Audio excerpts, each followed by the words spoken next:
This is how one man doubled his income and went full-time on his event rental business. I'm Alexandra Johnson. And I'm Tran, and today you're going to see how Patrick Nicolosi, one of our long-term subscribers and dedicated users of our software, Rent More Pro, went from being a remote engineer to being a successful event rental business owner.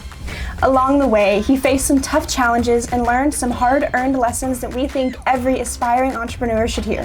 My name is Patrick Nicolosi. I own the Look Event Rentals here in Myrtle Beach, South Carolina, and we specialize in weddings. Jumping in is scary, but it can be worth it. When Patrick first took over the Look Event Rentals in 2023, he was looking for something to pivot out of his engineering job, but he quickly realized it was a lot tougher than he initially imagined.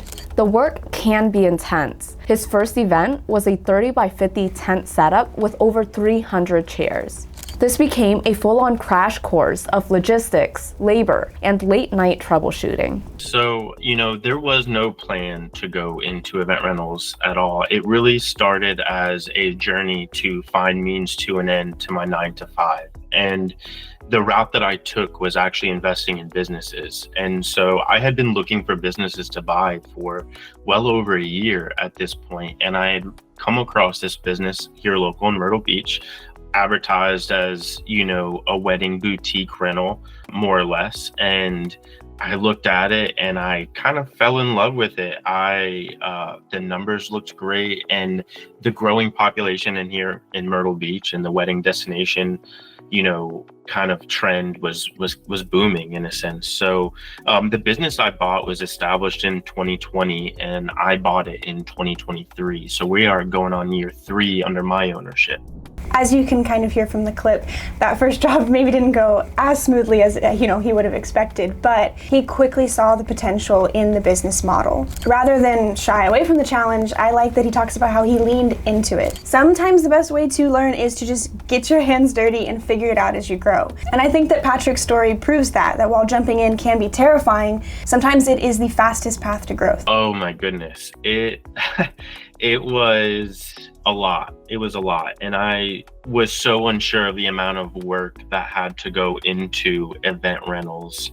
My first experience with event rentals, with this business was jumping into a 30 by 50 tent setup with 200 plus chairs and tables and a whole wedding to set up. And luckily I had, the prior owner there with me and his team of people, to kind of ease the transition into this. But it was a doozy. We also do lighting. And so there was just so much to learn.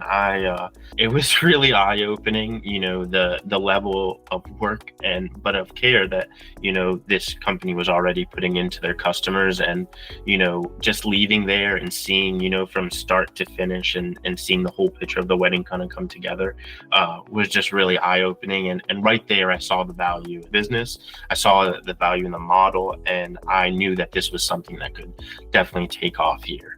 I closed on the business in June, the beginning of June, and through June and July of 23, we probably had easily a dozen weddings. We were probably booked out every weekend. The prior owners had set me up for success, definitely doing that transition. But I think it was really just a huge transitionary moment of seeing the business through and through and learning what really made it tick. I think in that first month, we were just crazy busy.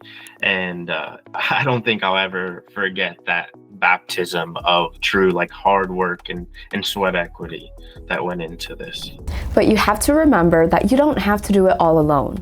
In the earlier months, Patrick tried doing everything by himself, from handling customer inquiries to setting up tents to handling logistics, all while holding down a full-time job. The workload was brutal. The burnout was setting in fast, and he knew something had to change. That really took a toll on me there because I was just trying to do it all. I thought I could do it all, especially having a full-time job at the time, a remote engineering position.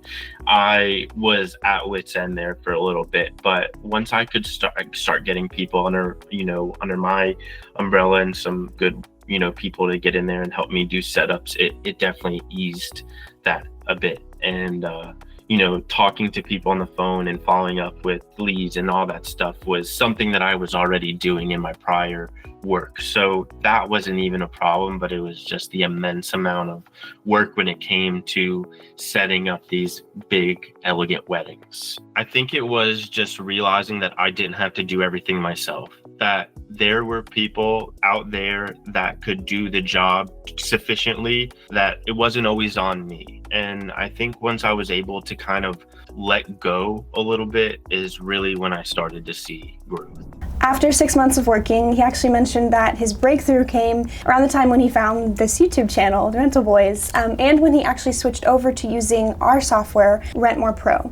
Our resources actually helped him learn the importance of building systems, delegating tasks, and documenting processes. He began to train others and actually develop standard operating procedures. I think it took probably about six-ish months before we really started to see a trend upwards. I think that my goal in that first 6 months was just to learn the business inside and out.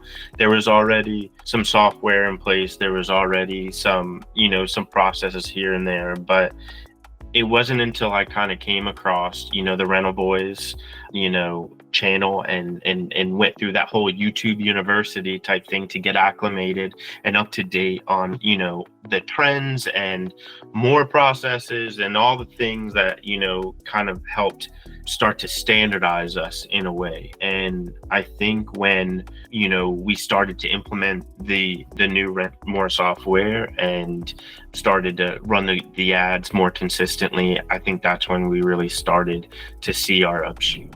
One of the best pieces of advice that he had received was from Xavier, and it allowed him to step out of trying to be that one-man show and start thinking like a true business owner. And I remember speaking with Xavier about this, and he said that, I'll never forget, he said, you won't ever find the right person that's just going to do it all, and that you need to keep hiring and just hire, even if you're at full capacity, just keep hiring, because those people will come in time, but it's a numbers game at that. So I think that's been the biggest challenge for us here was hiring. But I think as of recently moving into a new building and allowing us kind of some room to breathe and more area to queue orders up and do cleaning and all of the extra behind the scenes work, I think has really allowed us to get some more permanent people in place. Remember that creating systems could also lead to your freedom. For Patrick, the most stressful part of running this business at the beginning wasn't really the work itself. It was actually trying to fit everything around his full-time job. His calendar was packed, his weekends were gone, and everything just started to feel like a scramble. But once he began building out systems through training, staffing, and leveraging software, everything had changed. I think it was just setting up those SOPs. I talk about procedure a lot. I'm very analytical and I like when everything is standardized. And so I think that was really the key for us. All right, that was also the key for us too, actually. Yeah, I think at first we were hiring a lot of different people, but it was hard to replicate what the previous person knew. And so then that's whenever we found out we probably had to document everything, start a whole training program. So yeah. With smoother operations in place, Patrick finally got the breathing room that he needed. He eventually got to move the business into a larger facility, which allowed for better organization and more team coordination. Most importantly, and something we talk about too, having your why, he finally got to spend time with his 3 younger kids, something he had previously been sacrificing constantly. I have 3 younger children and their schedules are full. So just the flexibility to, be able to be in the business, but also be, home with them has been really great. Patrick learned that systems don't just make the business run, they make the business work for you. They create a space for you to lead, grow, and live. And lastly, remember that fear is the gatekeeper of growth. Patrick's advice to new entrepreneurs is simple but powerful. Go for it. Everything that we want is on the opposite side of fear. Leaving a comfortable engineering job, investing in a business he barely knew, and trusting others with his vision. None of these steps were easy. but they were necessary. Everything that we want is on the opposite side of fear. And that fear of getting started, or am I not enough, or am I gonna forget something? It's just a numbers game, and it's just something that you just have to keep working at. And that belief in yourself, I feel like, is the ultimate driving factor. You really gotta hold on to your why. You know, I hear people say it all the time, like you really have to, things are not gonna always be sunshine and daisies. And so there are going to be hard days and there are going to be struggles, but it's not always going to be like that. And so being able to see the growth in the business and knowing that what we're doing is actually working, I think is really pivotal to just your mental state and drive that you have to, continue to push forward. More happy days are ahead. Absolutely. Fear is always going to be a part of the process, but the trick is to not eliminate it, but to push forward through it. Patrick's story goes to show that building a business is, like he said, and Xavier says, a numbers game. Not every day will go smoothly, and not every job is going to go perfectly, but stay consistent and keep that why in front of you, and the results will come. And in Patrick's case, those results just happen to be doubling his income and finally having a job that energizes and fulfills him. And here's what Patrick had to say about the system that he loved and that helped him double his revenue. I think it was the support. It was the support from y'all from the back end. I think it was the help with the ads. I really liked how everything is tied together. Your marketing, your front end website, the back end inventory, all of that tracking, all of that wrapped into one, I think was the highest thing on our list. But only that, it came down to the support at the end of the day. But, I think that's what really kind of pushed us forward, and just having, someone to hold our hand through these initial stages and prop us up until we could really let our wings open. So Patrick's journey from working nights and long weekends to going all in with his event rental business is proof that with the right mindset and strong systems and a little courage, you can build something amazing. Now, if you're planning on starting your own event rental company, please check out our link below for a free demo today of our Rent More Pro software. This is what helped Patrick grow his business, so we would like to do the same for you. And if you would like a free resource on how you could start, grow, and expand your business, please also check out the link in the description for our free ultimate checklist. Thank you for watching. If you like this video, please like, comment, share, and subscribe, and we'll see you in the next one.